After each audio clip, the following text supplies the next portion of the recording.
People talk about productivity tips and tricks all the time. They give you advice on how to read more books or which books to read, what kind of productivity system you need to follow, how to journal, how to meditate, all those things. But I think that there is one area that can have a really great impact on your productivity and on your ability to achieve your goals that people don't talk often enough or even not at all. And that is everything that you do outside of the time when you are actively working on achieving your goals.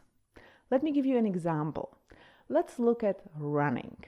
Let's say that you don't run at all and suddenly for some reason you want to run. So you go outside and you start running. And it's really hard at the beginning, but if you stick to it every other day for a week or 2 or 3, you suddenly see results. You start running faster and it's easier and you are able to run for longer. But after a few months, you suddenly hit a plateau. So you go online and you look up an online running program. You follow that program, you are even more consistent, you're adding more volume, you are measuring your time, you're looking at your heart rate, you are doing intervals and a lot of other things, and you are seeing results. But maybe after a year, suddenly you notice that where last year, each time you ran a mile time, you hit your best. Now it takes you months and months of work before you improve. So maybe you decide to hire a coach so he can give you a really personalized training program. He brings you new ideas, new ways how to train, and you again are seeing results from that. But after some time, again, it slows down and you're like, what should I do next? I'm doing everything. I can't possibly do more in my training session. And that's the difference between an amateur and a professional athlete. A professional athlete is an athlete for 24/7. They treat the time outside of their training session with the same mindset as the training session itself. They focus on sleep, recovery, nutrition.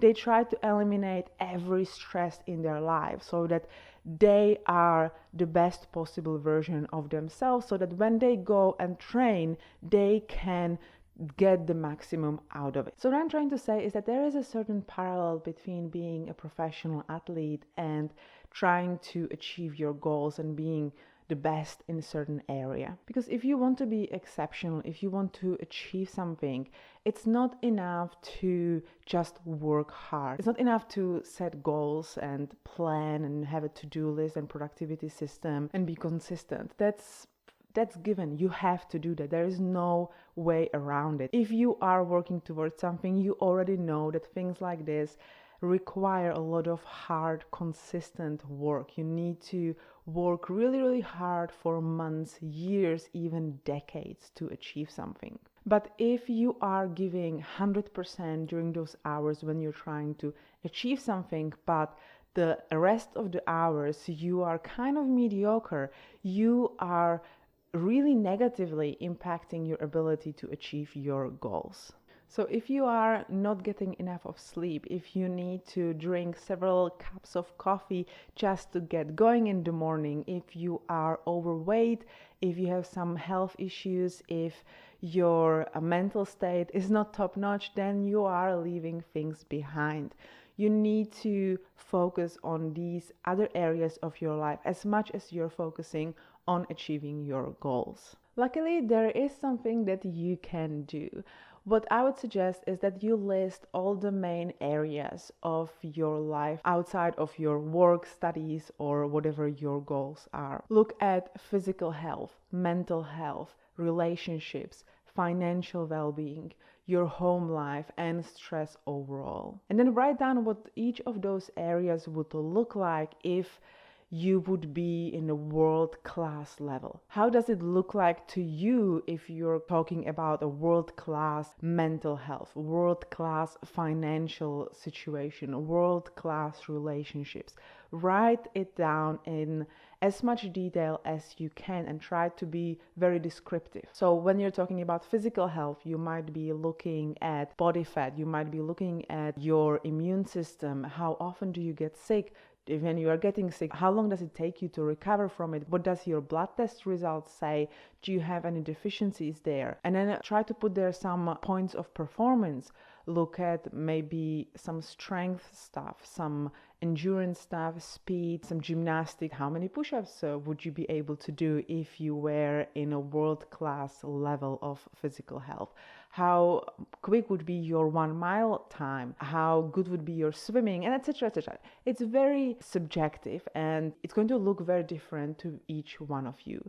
But try to describe in as much details as possible this world-class level in each area. Now I want you to go to each of those areas and rate yourself 1 to 10, where 1 is mediocre and 10 is world-class level, exactly the level that you just described. I want you to rate yourself as to where you are at right now. Once you do that, you should be able to see one area where you have this like low-hanging fruits. It's something where you are really below compared to the other areas. And this is an area where I want you to focus on for the next 3, 4, 5, 6 months or even longer. I want you to pick 1 or 2 things that you are going to focus on and are going to improve. Don't try to improve your whole life. That's a recipe for a disaster. You want to make it sustainable and you want to still have the energy and time to focus on the time when you are working actively towards your goals, but having additional 1 or 2 small habits that you introduce into your life can have a really positive impact, not only on that area of your life, but also on the way how you are able to then achieve your goals. Thank you for watching. If you found it useful, make sure that you like this video and you subscribe to my channel. It really does make a difference to me and to YouTube and the way YouTube promotes my videos and let people know that this might be a good video that might be helpful. Thank you, and I hope to see you in my next video. Bye.